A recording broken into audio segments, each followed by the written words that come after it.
Hello, everyone, and welcome to another episode of the And She Looked Up podcast. As always, I'm your host, Melissa, and this week marks the start of our Prep for the Holidays mini-sode series that we're going to be running now, which is beginning of July, all the way through to the end of the holiday season. And the series is designed to be a bunch of short episodes that are 5 to 10 minutes in length, with each episode covering off one particular item on your holiday prep checklist, so that when we get to November, December, we can focus on packing, shipping, and customer service instead of feeling like a million things are going and it all starts to feel a little crazy and out of control. So that is the goal behind this series. And the episodes are meant to be for anyone who is a maker, an artist, a creative services provider, or a content creator, because I think for all four of those groups, Q4 is a big part of our overall sales for the year. So if you fit into one of those four categories, I think this series will be for you. And we're kicking it off today with a topic that I actually had two topics narrowed down for the very first episode, because these are both things that we probably should have started working on a few months ago, actually, if I'm really honest. But it's July now, and it's never too late to get started. So the one that I chose is your email list and email marketing. So a while ago, I heard a source, and I heard a stat, and I can't remember where the source was, but it was something along the lines of people who purchase from you in Q4 tend to be people who were hearing consistently from you in Q1 and Q2. That is not a stat that seems out of line to me, so I'm going to go with it for the purpose of this episode. And I know we're past Q2, it's the beginning of Q3, but it is never too late. One of the things that's really important with your email list is that you keep it warm. So that doesn't necessarily mean that you're going to be selling to them in every single email that you send out. You don't need to do that. I know for a lot of creatives, that's really awkward, but you don't need to do that. What you do need to do is show up consistently in their inbox so that when it is time to sell, in other words, Black Friday, Cyber Monday, your holiday sales, all of that kind of thing, they know who you are. They remember who you are. They're familiar with you, and they're ready to buy because you've built up a bit of a trust factor through the emails that you've been sending them throughout the year. So this is why it's really important. If you just email them cold the day before Black Friday, they're going to forget they're not going to know who you are. They're probably not going to open your email. It's going to be weird. They're going to go, who is this person? They may unsubscribe. They may report you as spam, all the things that you don't want. So that's why it's really important to start working on your email list now, if you haven't already. So we're going to talk about what to do if you don't have an email list, what to do if you have an email list, but you have neglected it a little bit. And for those of you who are regularly emailing your list already, we're going to talk a little bit about some things that you can do as well.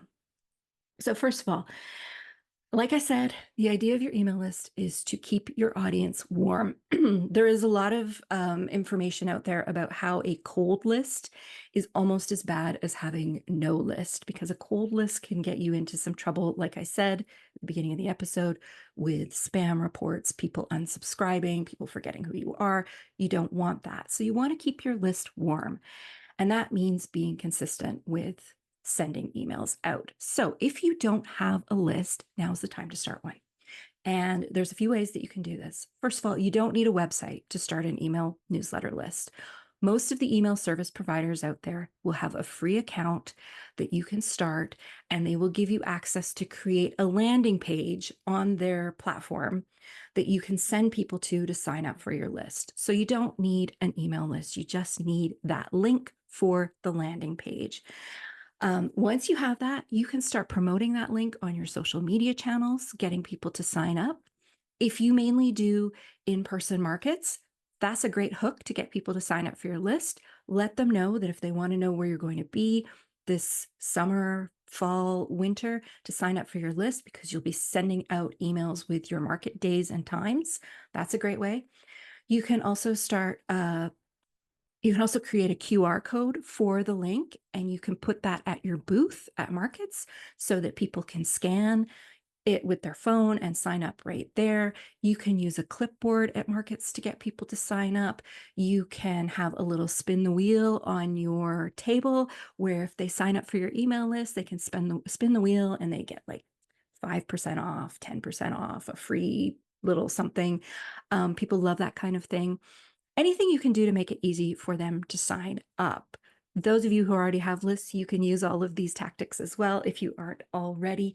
But that's what you want to do. You want to start working on getting people to sign up. If you have an Etsy shop, you can put a link to sign up for your email on your thank you card that goes in your package. Um, or you can put the QR code on your thank you card. All those things, anywhere that you are getting in front of people, make sure that you have a way for them to sign up to that list. And once you start getting people on your list, I don't care if it's one person, 10 people, 200 people, start emailing them and start emailing them regularly. Do you need to email them every day? No. Do you need to email them every week? Again, no. But I do recommend that you try to email at least once a month.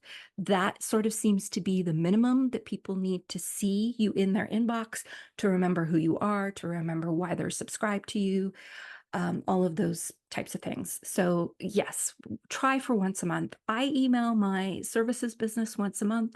I email my illustration business subscribers twice a month. So you don't need to do it every week or every day.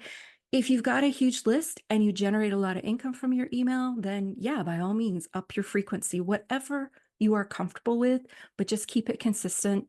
You can plan your emails ahead. Most email platforms have a scheduling feature that allows you to schedule when those emails go out, although that's often on the paid accounts. So that's something to think about.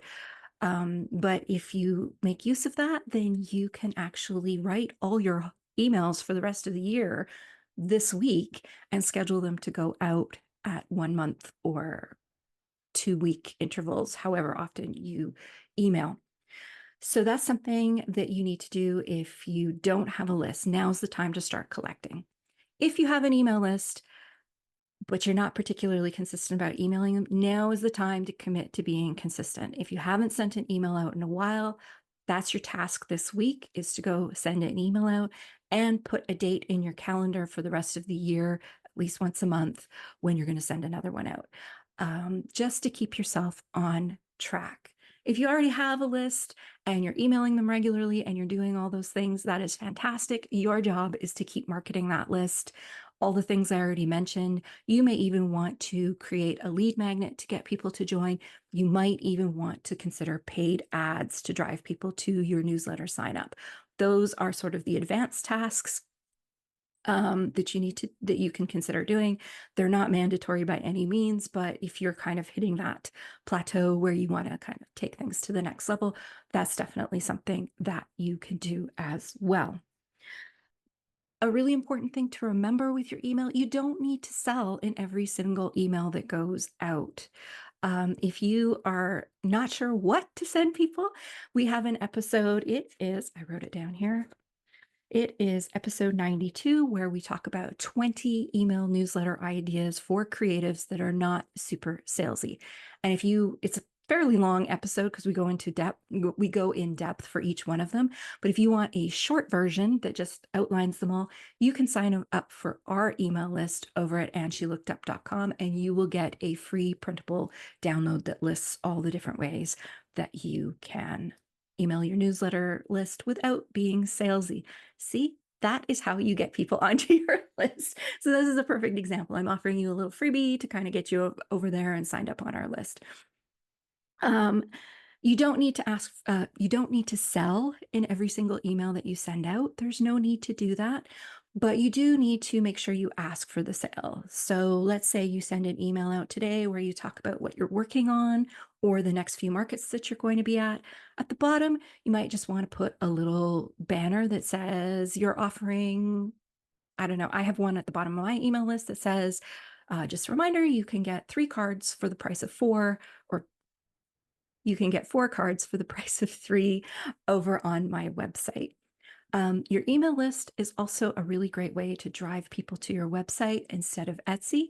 And it's one of the few assets in your business that is truly yours outside of your own website. When you have your customer information in your email list, then it's so much easier to get in touch with them. I know a lot of people rely on social media. Social media algorithms are not the best right now for a lot of us. And so there's a very good possibility that you could be putting out all this information about the markets you're going to be at and the projects you're working on and your work in progress, and people aren't seeing it in the way that you are hoping they're seeing it. But if you have an email list, you can email them regularly with all that information, and the people who are interested will have the opportunity to open that email and read it. So that is your task for this week. Revive those newsletter lists if you are not emailing regularly. If you don't have one, it's time to start one. And if you're already rocking your email list, then keep doing what you're doing and see what you can do to push it to the next level. That is it for this episode. We'll be back in another few days with another episode from the Prep Your Way to the Holidays checklist mini-sode series. That is a mouthful, and I have to figure out a better way to say that. But that is it for today's episode. I hope you found this helpful. Please feel free to drop me a note at annshelookedup@gmail.com if you have comments, or if you're on YouTube, you can leave a comment in the comment section. That's it for now, and we'll see you soon.